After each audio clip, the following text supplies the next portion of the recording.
Welcome back, everybody. Today we're going to be talking about Zoids on this episode of the Bionicle Inspiration Series, where we spotlight mocks from across the community to give you some inspiration for your own future builds.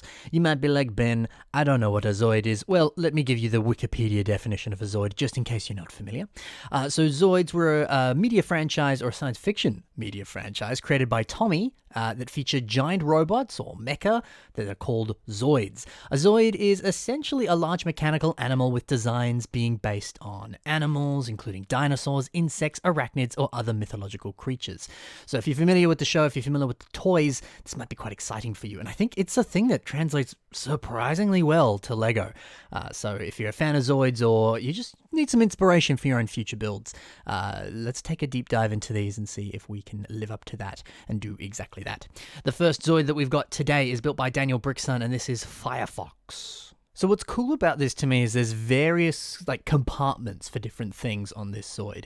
Now, full disclosure, has Ben watched Zoids when he was a kid? Yes. Did Ben buy Zoid toys when he was a kid? No, but I remember staring at them in the toy store and being like, those are cool, I want them, but I never got any. I know very little about Zoids, so I apologize if I'm missing any sort of important facts or whatever, but I'm going to do my best to kind of cross-reference these with their original source material from what I could glean from the images and things online. But like I said, there's various components in this Zoid here, and it's got pop-out guns or other unique compartments and thing, and yeah, I'm sure that's accurate to the source material, but even still, just the idea of hidden compartments or pop-out weapons, or even just weapons in more obscure places, I think that's something that's certainly worth considering for your own Lego creations, because it's a fun thing to add in. And I mean, anytime you buy a toy or something and you're like, oh, if you pull this lever or you turn this wheel or you do whatever, this thing pops out and whoa, there's a hidden door, whoa, it's always exciting. So it's something that would be a lot of fun to include on your own Bionicle mocks if it's something that you want to do. It's nice to also see great pops of gold scattered all throughout this mock. They're using a bunch of these 2x2 round profile bricks here, and I think they work wonders, because not only are they accurate to the actual toy itself, but I don't know, just this unique mechanical detail here, it does a lot. I think it's a nice touch, and I think it's always good to look at bricks that have unique patterns or unique shapes or designs to them, and seeing how you could maybe include them on your creation. Especially the fact that they're gold. The gold really pops up against the red and the black here. And we see some more gold with these lightsaber bars for sort of pistons and other mechanical details. And then there's gold teeth scattered all throughout the mock. And there's gold places, all sorts of different places. But gold is a beautiful accent color here. So yeah, if you're looking for a nice accent color, maybe gold is your choice. Now, I know what you're going to say. This is a very system-heavy mock. Nothing wrong with that, of course. I think using a bunch of system here works in favor of this mock because it helps it look very accurate and very cool. But there is, of course, this inclusion of this silver CCBS chest piece on the head here, and I think this is easily one of the best pieces on this mock, or the best part usages, rather, on this mock. It's the perfect piece to represent the way that the head looks on the actual toy, and then the way the rest of the face has been designed around that, it really is awesome. This is a fantastic face design, and the fact that it pops up too to reveal the cockpit and stuff, wonderful. This is a brilliant mock. Well done, Daniel. Now we go to a smaller mock here by Kyle Peckham, and this is Genosaurus. I like the smaller scale for this. The last one we saw was a little bit on the bigger side, and there's going to be some other ones here that are huge mocks that we'll cover very soon. But there's something nice and approachable about this, which is cool. Now, in terms of what this is based off, this is the image I came up with. I don't know if it's actually the right one and if the color scheme has just been changed, just because that's the pieces that Kyle had lying around. But he said this is based off a 1/72 scale model of the original Zoids model kit. So you can tell me if I'm incorrect with this. I feel like I am. But regardless, it looks cool and it fits that Zoid aesthetic. My favorite thing about this mock is the inclusion of some of these Technic lime green panel pieces on the legs, and then we've also got some of these lime green CCBS shell pieces on the arms. And I think these flawlessly fit in with this very system-rich mock because the textures all just perfectly match up with one another. It's just a really nice example of how brilliantly you can partner those two stars of pieces together and how flawlessly you can do it. Sometimes it can be very CCBS heavy with just touches of system, or you can do the reverse like it is here, and it looks great. Also, by the way, lime and dark red, surprisingly nice color scheme. It looks great here. And, of course, we touched upon it at the start of the episode. Zoids are just, big animals with guns and an awesome sort of robotic aesthetic to them. But like we see here, this is a T-Rex with a bunch of guns all over it. And yes, that works well for Zoids, but there's no reason you can't do the same with any of your other creations, just spamming a bunch of guns all over them, whether they're, handheld guns and a humanoid character, or it's an animalistic character with a machine gun strapped to its back. That's pretty cool. So there's some nice inspiration you can take from Zoids, even if you aren't specifically building a Zoid yourself. Guns all over stuff is always cool, so that looks great here. And this whole mock is wonderful. Small, cute, but totally packed full of a lot of good Zoid stuff. Now let's talk about a bit more of a Bionicle-focused Zoids mock. This is by IGU, and this is called Assault Brachio. So this image I found here is what I believe is the actual toy for this. Again, not too sure if this is 100% correct, but also there's nothing wrong with taking a few creative liberties and enhancing the design with your own unique touches. I mean, making things that are super accurate is always really fun, but sometimes it's a lot nicer and sometimes even more fun to add your own personal touches to it or deviate from the source material, because I know I've had that before with like system, Star Wars mocks and things like that, where I'm trying to get it really accurate to the movie or whatever, and then halfway through I'm like, it'd be way more fun if I just deviated from this and did my own thing, because this specific section is really hard to translate, So it's totally up to you. You can do either one, but that's what I believe this is based off of here. I love the neck on this guy here. 2 layers of CCBS bones, it all armored up and everything. It looks so nice. And then transitioning that neck into a foot piece from your typical Hero Factory foot piece there. That's so sleek and so pretty. It's a very simple head design too, but partnering that nice trans-red cockpit up there, really cool. Also trans-red cockpits, that's just exciting. I believe that's from old not Alien Conquest, Galaxy Squad, which was a cool theme. Just a very simple but very effective head design.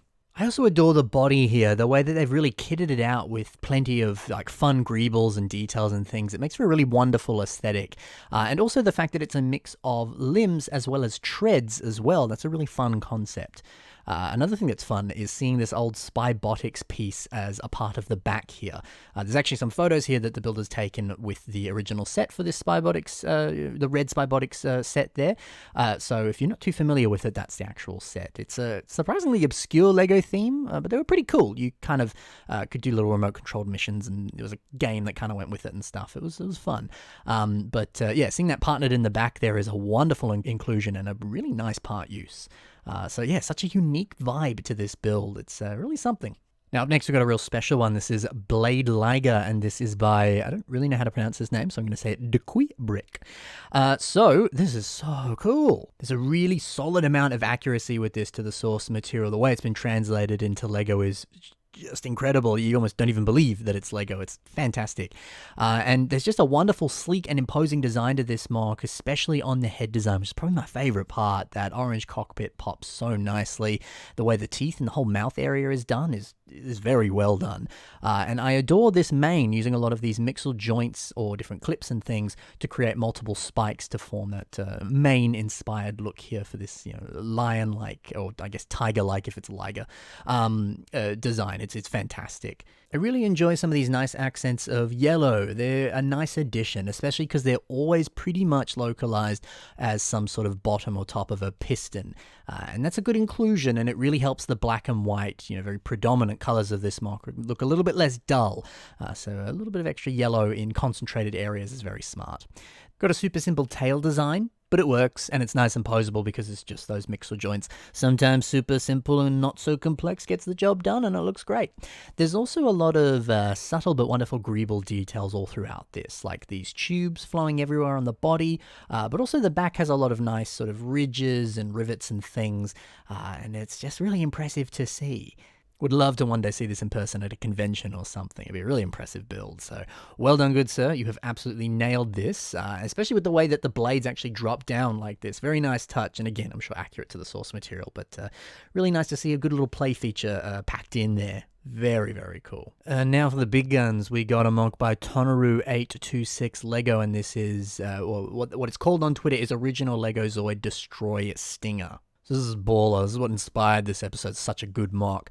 Now, I said that, yeah, Destroy Stinger was the name of this. It's an original Zoid, but I do believe this is based off of Death Stinger, a different Zoid.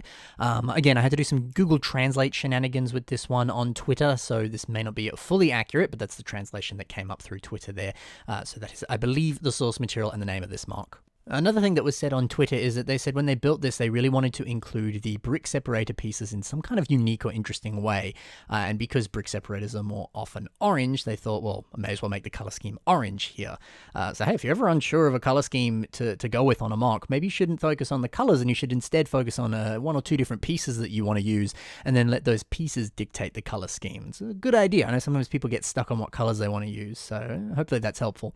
There's a lot more Bionicle pieces on this Zoid, which is nice. Like, for example, the Karapar weapons used as claws, and also combining those with that old silver dragon skull piece from the Lego Vikings Lego sets. Very nice design, and certainly feels very mechanical as well. It's great. There's also a lot of CCBS orange armor pieces all throughout this mock, and some of them here, like on the little claw feet jobbos, the choice to use the printed version of that piece, which comes on the Poe Dameron buildable figure. Very, very nice. I think it helps bridge the colors a little bit more because there is that kind of bleed over on that piece, having some printed, dark bluish gray details and stuff. That was a really nice choice. And that whole leg design looks fantastic too. Here's a few photos of this specific leg design when it was still a work in progress, so the design is slightly different, but it just looks fantastic, doesn't it? Love seeing a lot of sort of finer, smaller system pieces in here, like some of these skis at the very bottom here, or even some of these tubes with those nice pops of red.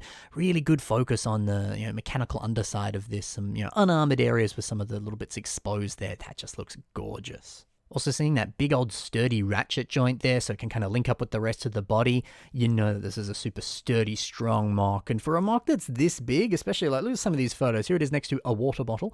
This is impressive and just so cool. I love too these repeated legs here. Just seeing such well-crafted leg designs and then seeing a whole bunch of them. It's just impressive. We can also see weapons open up in some fashion, so there's a little bit of functionality, which is great. And I love too how on some of these weapons, the brick separators are really embedded into other pieces. So from certain angles and things, you can kind of almost not really tell that they're brick separators. In my opinion, I see people use those brick separators on mocks in many different ways. I've seen it used as like hair on the sort of crest or top of a lorikeet or a bird of some kind, or a cockatoo. And I've seen them used as like parts on spaceships or all sorts of different stuff. But I always find whenever people use it, it's so obvious that it's a brick separator, and I find it hard to separate the way that I associate that brick separator being used to separate bricks, and I just see it just sort of crammed into the mock in some fashion. So I'm not always a big fan of how those get used on mocks personally, but I think the way it's been integrated here is flawless, because you just kind of forget that it's there, and it just suddenly becomes this nice textured piece that really helps make that gun look so much cooler. So one of my favorite uses of a brick separator as a clever part use there. That's really, really something. Overall, wonderful greebles, lovely detailing all across this. It's just so striking and impressive. I just adore this. So I hope you enjoyed seeing a bunch of Zoids in this Bionicle Inspiration Series episode this week. Check the links in the description and you can see even more from these builders. It's worth checking out some of their other stuff, especially the builder we just covered here, Mr. I'm just going to get the picture up so I remember it, Tonaru826 Lego. They have a bunch of other Zoids on their account, and I even have some stowed away for a future episode. So if you want to have a look at those early, be sure to check out their work. And all that's in the links in the description below. Also in the links in the description below is the submission email, but it's on your screen right now if you don't want to look there. And if you want to submit your own mocks to be featured on the show, that's the email to submit them through. Additionally, in the description below is links to my own social media, so you can check out some of the builds and stuff that I've got going on over there. Otherwise, that's it, guys. Happy building. And bye for now. Oh, I remembered something. I had this come up recently with somebody else. If you want to turn on the bell notifications on my channel, I always hate it when people are like, don't forget to smash that like button. I'm never going to do that on this channel. I'm never going to force that on you. You do it if you want. But if you do actively want the bell notifications turned on your channel, sometimes there has been issues with that with certain people. The way to fix that, unsubscribe, then resubscribe, and then you'll be able to turn it back on. I think there's some weird thing with YouTube where it still thinks my channel is like made for kids, back with those old like Copa Law things, which, you know, there was a weird shenanigans and things with that. So I think you just have to kind of reset that. So unsubscribe, then resubscribe, and then you can do it if you want bell notifications. But if you don't, cool, that's fine. Notifications can be annoying sometimes, so you don't have to if you don't want to. But if you do, that's the way to do so. Anyway, enough of that. Happy building, and bye for now.